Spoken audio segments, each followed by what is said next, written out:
How to bypass Let's Connect You to a network on Windows 11.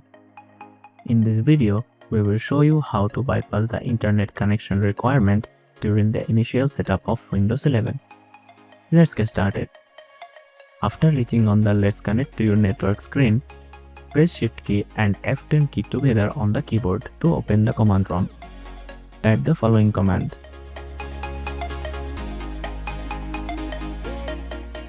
and press enter. Your system will restart.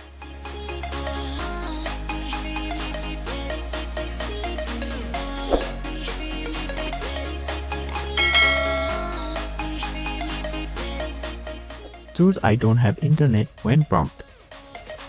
Select limited setup to continue. Create a local user account. After completing these steps, Windows 11 will finish the installation process without requiring an internet connection. And that's how you can bypass the internet connection requirement during the initial setup of Windows 11. Thanks for watching.